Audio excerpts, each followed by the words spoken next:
Assalamualaikum warahmatullahi wabarakatuh. Bismillahirrahmanirrahim. Di sini terdapat pasien anak usia 5 tahun dengan keadaan sulit bernafas.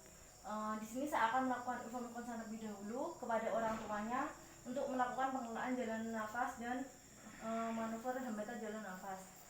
Baik Pak, di sini nanti saya akan melakukan pengelolaan jalan nafas dan manuver hambatan jalan nafas pada anak Bapak. Apakah Bapak bersedia? Ya. Jika Bapak bersedia, saya akan melakukan cuci tangan terlebih dahulu dan menggunakan APD terlebih dahulu.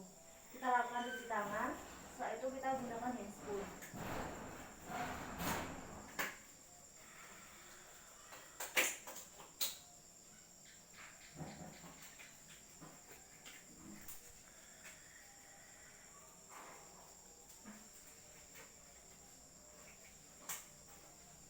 Setelah kita gunakan handscoon, kita lihat terlebih dahulu. Kita lakukan loop. Di sini untuk kesadarannya masih sadar. Selanjutnya, apakah terdapat agitasi atau tidak, sianosis atau kulit kebiruan, atau selanjutnya apakah terdapat nafas kuping hidung atau tidak, dan apakah terdapat retraksi pada otot atau tidak. Selanjutnya kita dengarkan atau listen, apakah terdapat suara-suara atau tidak, misalnya seperti gargling, snoring, stridor, afoni, dan hardness atau tidak. Selanjutnya kita feel atau kita rasakan di sini apakah terdapat krepitasi atau tidak, dan kita periksa posisi trakeanya. Selanjutnya kita lakukan proteksi. Kita cek terlebih dahulu apakah terdapat cedera cervical atau tidak. Jika terdapat, kita bisa pasang cervical span. Jika tidak terdapat, kita tidak usah melakukan.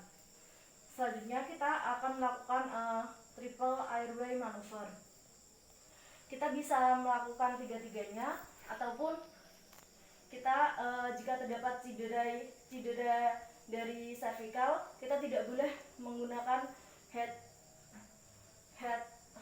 tilt dan chin lift, hanya boleh menggunakan jaw thrust. Di sini saya akan melakukan jaw thrust. Kita boleh memilih salah satu atau bisa dikombinasi. Setelah itu, jika masih gagal atau tidak terdapat perbaikan, kita bisa lakukan OPA atau NPA. Yang pertama saya akan melakukan OPA atau oropharyngeal airway. Yang pertama, kita ukur pada sudut mulut sampai ke angulus mandibula.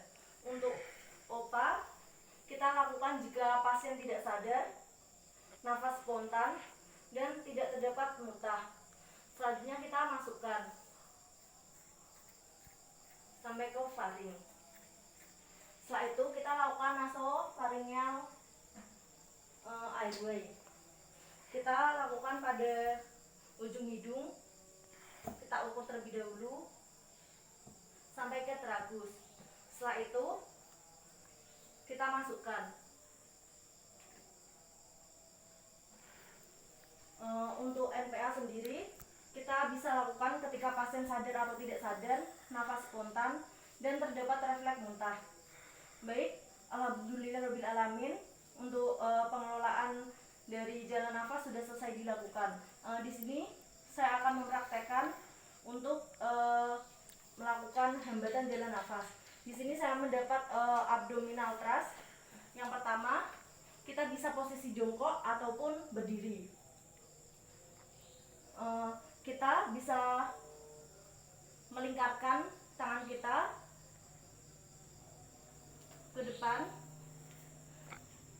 seperti ini, di bawah lengan dari pasien, sejajar dengan umbilikus dan dari tulang rusuk. Kemudian kita dorong ke belakang dan ke atas, jangan sampai mengenai dari supraclavicular selama 5 kali. Baik, alhamdulillahirabbil alamin, untuk pengelolaan jalan nafas dan hambatan jalan nafas sudah selesai dilakukan.